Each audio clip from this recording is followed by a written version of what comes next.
Okay, cool. This has got loads of little rotten patches in it. Can you see this? See that there? Yeah. Like real Is it soft? Oh, God. And then there's a bit underneath. See the hole? Oh, wow. You didn't see that when you picked it up? No, I didn't. We've got a larger one just out of shot here, and that's okay. I think it's got a small soft patch on the back. And why do they put that sticker on there? It's because we bought it at the supermarket, and it's got a barcode on it, I assume.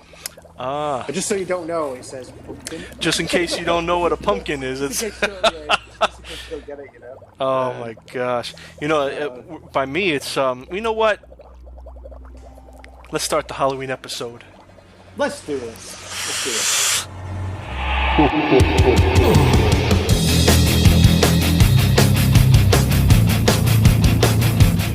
It's all with Marchese and more. It's all with Marchese and more.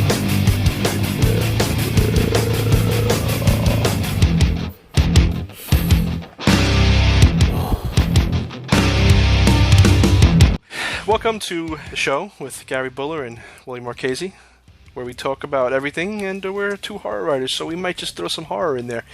And Gary's making out with his pumpkin. So, you know, by me, the pumpkins are 2 for $10. Except unless you go to Whole Foods and it's like $6.99, it's a little more expensive. But 2 for $10. Yeah, you get Christ, nice. How big are they? Maybe about the size. You can pick anywhere from the size you have, or bigger than that. We've got one over there which is about 3 times bigger than this. One of the reasons I haven't grabbed it is because it is so big. Yeah. But this was £1. This was like 70 cents. What? Yeah. And the bigger one was £3, which is about what? $2? $2.25. Oh, then by us it's like almost $5. Yeah, it's about the. I thought like America was like the king of pumpkins. I thought you could get like. I thought you should get these out. You know, I thought these were free. Well, you know, that one's a cooking pumpkin, no? I don't know what the difference is between the standard and the cooking one is. This is one that is marketed to carve, basically. Oh, okay. So. No, then yeah, the smaller ones are a little cheaper, but yeah. Well, that's weird because the ones by me they're 2 for $10, but they're pretty big. We carved a couple. We actually had trick-or-treaters knocking on the door last night. I mean, I know it's a weekend and stuff, but Jesus, it's like what 5 or 6 days before Halloween. Yeah. Or whatever it is. And we had people knocking at the door, and I just didn't bother answering. Not long got back from vacation, so we were really tired, and it was like, we're not going to go downstairs. We weren't asleep upstairs or anything, but it was about 7:30 at night, 8 o'clock at night. We were just sort of chilling in the bedroom. And we heard like a knock on the door, and the dog started barking, as he does when someone knocks on the door. Yeah. And we were like, Lisa looked out the window, she's like, yeah, it looks like trick-or-treaters. I was like, really? They're so soon? We didn't bother going downstairs to answer it at all. I think they do that because of safety reasons. Sorry, go on. So I wanted to just say, I caught up on Creepshow. I watched the first episode. I noticed that Tobin Bell is in it, which is pretty cool. The woman from the Monster Crate, the one that was berating the husband, she's in it. I know there's probably a couple more that I had missed, but I also noticed that, I could be saying this wrong, Giancarlo Esposito, the guy that plays Gus Fring in Breaking Bad. Yes. He was the gentleman that was with Tobin Bell in the first one. Yes. I like the comic feel to it. You know, I feel even the masks in the beginning, they show those little advertisements. Yeah. I really looking through a comic book. I love those, man. And when I used to read comic books, sometimes I would read just for those, just for those things. Yeah. The only thing that comes close is Mad comic, but even then, that's not really. It's kind of changed too. Yeah, Mad Magazine. You know, I think it brings back the whole Crypt Keeper feel. Without doing Tales from the Crypt, you still got that. Even though he doesn't really talk too much, the creep. He doesn't talk at all. Yeah. He just like laughs and drinks beer and stuff. But it's absolutely cram-packed full of Easter eggs, as you just mentioned. Yeah. Funnily enough, before we came on, I read an article about Creepshow, and the guy the showrunner for it, said it's just crammed full of Easter eggs. Yeah. Absolutely. Including Easter eggs from the original films, Oh, yeah. So I think I posted something just before we got on here on Twitter. Yeah. Oh, yeah, you might have been from yours that I read. But apparently there's an ashtray that appeared in the first Creepshow, and it appears in every segment. The same, and this same ashtray appears in every single segment of the new Oh, series wow. as well. Yeah, So- and, you know, I also noticed that the head from the second one, that looks like a familiar head, but I could be wrong. Yeah, I don't know what that is, but yeah, I think there are lots of Easter eggs in that episode too. Yeah. That was a Josh Malman story, that. Yeah, you know what? And you know what's funny? The little girl is Judith Grimes from Walking Dead. Oh gosh, yes, she is. Yeah, and the Yeah. father, you know, I thought the father Yeah. was what was that guy's name? Eli Roth, but I don't think he was the father. No. Because there was another scene that he didn't look like. I was like, oh no, this isn't. Maybe This it's isn't not. him. Yeah, I thought it was the first episode was really good. I think we're actually about 4 episodes in now. Yeah, 4. I haven't seen. There are 4 available, but I've only seen 2. Oh, okay. The second one I didn't enjoy as much as the first one. You still get your comic book set up, and you still get your funny little adverts and stuff, you know. Yeah. And he finds a finger. He's one of these guys that sort of picks things up off the street, finds random interesting things, and he rehomes them. And he finds a finger on the street, just like literally a severed finger. It belongs to this creature anyway. He brings it back. He looks after it. And it starts growing like other fingers, and then it becomes an arm, and then it becomes a body, and then this body becomes this like weird alien, almost like the creatures from Aliens. Yeah. But not quite, like a grey little sort of, only a little thing, you know, about 2 or 3 feet tall, and it becomes his friend, and he calls it Bob, and it's one of those sort of comedy stroke. It's a word, sort of like a comic, sort of cheesy, not quite scary, Like a dark comedy almost. Yeah, it plays out a little bit like that. But me and Lisa sort of watched it, and I didn't find it particularly funny. It wasn't scary at all. There was moments of gore in it, you know, quite a lot of gore actually. The first episode of Creep Show, I thought that was quite good. Yeah. Well, I thought it was also interesting that it was Stephen King and George Romero in the first, like the original, but this time it's another zombie type, like makeup artist, Nicotero. Right. Yeah, Greg Nicotero does it this time. It's interesting that's, you know, Romero passed away. Yes. Yeah.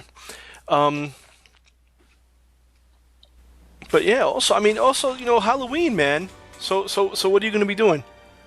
Halloween, what we're doing, we bought the kids some costumes. They've already had a Halloween party, actually. Went to a party on Friday night, which was like at Lisa's sister's. Holly was dressed as a female vampire, and Evie's going to dress as a ghost.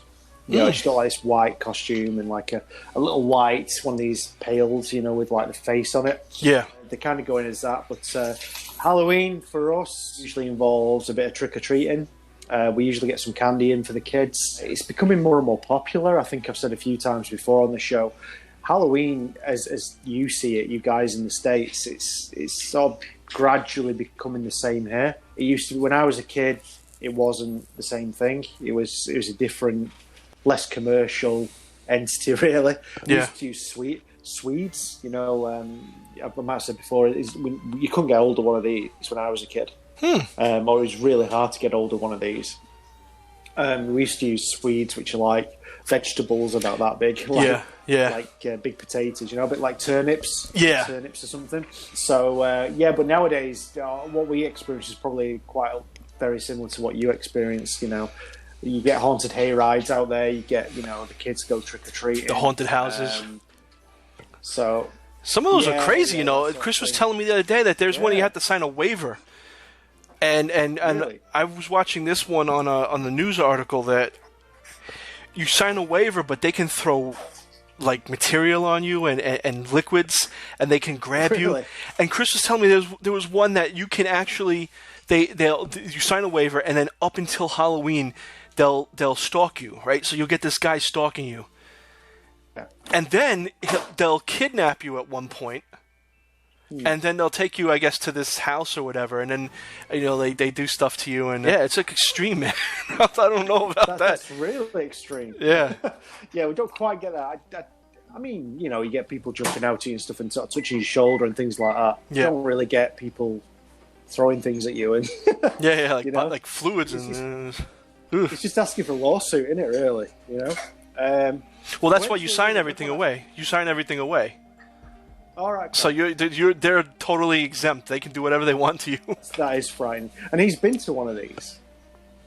No, he just saw. He posts on his Facebook some crazy articles that happened. That was one of the articles. Yeah, no, I think I saw that actually. Yeah. So, have you ever been to one of these haunted hayride things? Or I went what do you do? I went to a haunted hayride sort of when I was younger. Mm-hmm. It wasn't one that went too deep into it. Like some of them go into the woods and they go into all these things. This was just I think it was a ride to another place where you just get candy and stuff, but I don't remember most of it, but it was fun, because you're out there in the night and you're with a group of people on this little carriage thing, and it was pretty cool. But mine was very, I guess you could say conservative compared to a lot of the ones that are out now, where you go in there and you saw people in the woods like hiding, but you clearly knew they were people dressed up to do that. Some of these things they really kind of scare you with who's out there in the woods. Yeah. So I went to a place called Farmer Ted's, and the production values amazed me because it was the first thing of its type that I'd been to. Yeah. And there was like 3 or 4 different zones that you could go to. There's like a Saw type scenario, and there's like a doll's house one, I think. And there was a carnival, like a haunted carnival. There was a hub in the middle where they had like actors playing various characters who stayed in character all the time. And then you could just sort of pick one to go to, and then come back to the hub and then go to another one. Yeah. You could just do it as many times as you wanted, but I was kind of amazed at sort of the dedication of the actors. They really put it into it, but because they saw I wasn't scared, and I'd go into the rooms first. I'd just sort of walk in. Boy. They had that stuff hanging over the doorways, so you could see what was going on in the next room. And I'd just sort of waltz in, and everyone else would be like really scared, holding on to each other. And they very rarely troubled me because they must have seen that I knew it wasn't real, obviously, and they were going to get more of a scare out of the ones behind me, But that was a lot of fun, and the production values were amazing. It was just one of them. They went through like an old engine room of this, not an engine. It was like there's lots of machinery and stuff. There's a lot of farmers. What's the word? Like a mechanical where they repaired tractors and things. Yeah. And it was like it had been flooded. Must have flooded in sort of real life, so to speak. And you walked along on this like little pier thing through this place full of like these big machines and cogs and stuff. Yeah. And there was people sort of stood in the water, sort of submerging themselves and jumping out at you. And it was amazing, It's like, well, I wouldn't do that. They must have been paid too much to do it.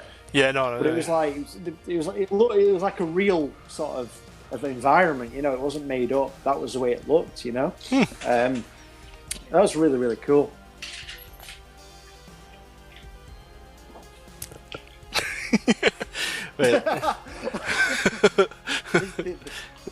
This dog is absolutely killing me. Get to that. Gary. Yes. You have a happy Halloween. You have one as well. Yeah.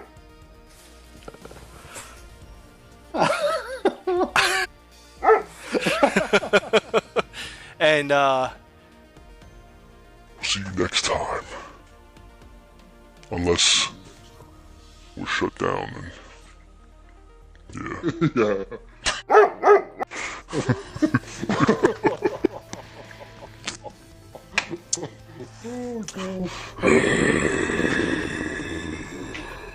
This dog's getting on my nerves, man. He's playing and dicking about, just like there. Oh, yeah? Just like there, just out of view, yeah. He's got a chew.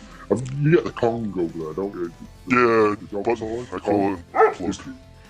Yeah, he's got one of those and he's fucking around the thing. Oh, shit. Oh, I see your. It's actually your. Oh, Christ. Yeah, I've seen it. Wait, let me stop the recording. Holy crap.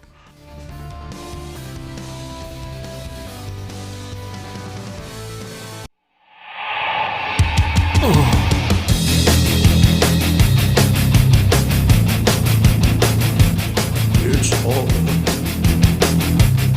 Marchese and Moore. It's all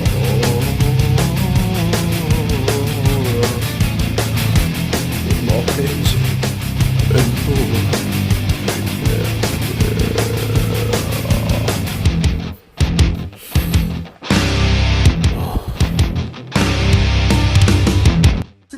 let me see if I can get Chris on here. Do Gabriel, do Gabriel, do Gabriel. He wanted to jump on, but I don't think he's going to. Let's see. Full screen, share screen. No. Oh, how do you do this? Yeah. Well, he's not answering, so I guess we'll just wrap this up. Gary. It's like really milky coffee, you know? It's like... I hate that. It kills the plus, you know, it kills the... And, you know, it's... Yeah. It's cool. It was a bit sort of first-person-y. Is that right? Maybe not. But he's talking to the camera anyway. They're afraid of, like, when Halloween actually happens, like... At least in New York, that's what they do. They do it early because they don't want to go out on the actual day. Yeah. We went to one a while ago. It might have been before, might have even been before Holly was born. My wife's telling me no, it wasn't. Do you want to make any more noise? I mean, you know, I can almost hear myself. You know. She's cooking pumpkins. No, she's just making a bottle for my youngest. The first segment of the second episode is a bit. I don't know if you've seen the English film Dog Soldiers. No. Or heard of it. About werewolves. It's a little bit like that.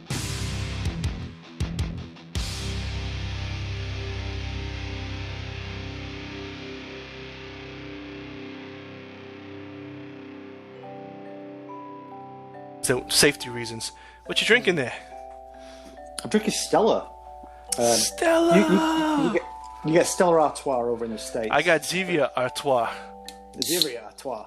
Well, this, I don't know if you get this in the States. You maybe do. It's Stella Artois Via, or 4, which is German for Einzweidreifit. Yeah, 4.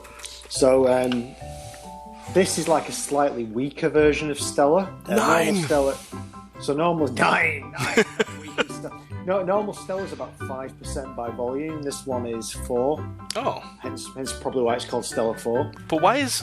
I thought German beer was stronger. Or is that something that's not... It is, but this is like a version of it that you can drink during the day. Like at work and, you know... Yeah, like at work or whatever, you know. This, I don't normally drink this. I have this because a friend came over not that long ago, a couple of hours ago, and watched some soccer together. I'm a Manchester United supporter, watched Manchester United win. And he brought some of these. So normally I wouldn't drink these. A little bit too... I'm not alcoholic or anything, but it's a little bit weak. I think sometimes when you have weak beers, it dilutes the taste a little bit. As the guy, I don't know if you can remember his name, he's a character actor. He was in Day Trip. Is it Day Trip? But the alcohol just tastes like chemicals, no? Doesn't? I mean, it's not really... I think if you get over a certain amount, if you're drinking like... We have a beer over here you might not get in the States called Carling's Special Brew. Yeah. And it's 9% by volume for a can. Wow.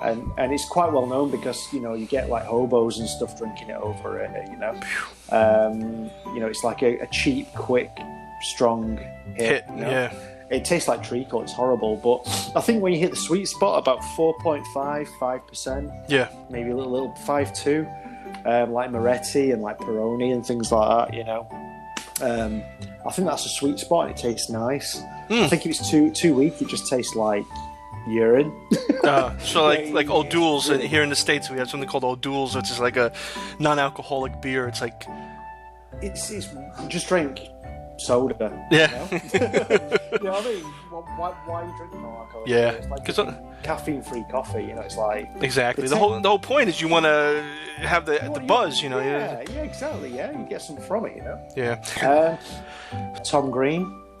Okay. No, sounds familiar. The comedy. What's it called? Had Seth Green. I think it had Seth Green in it as well. Tom Green in it. Oh, what's it called? The film. It was around the same time American Pie was out. It's a similar sort of film to American Pie. You know, this sort of teen puerile comedy thing.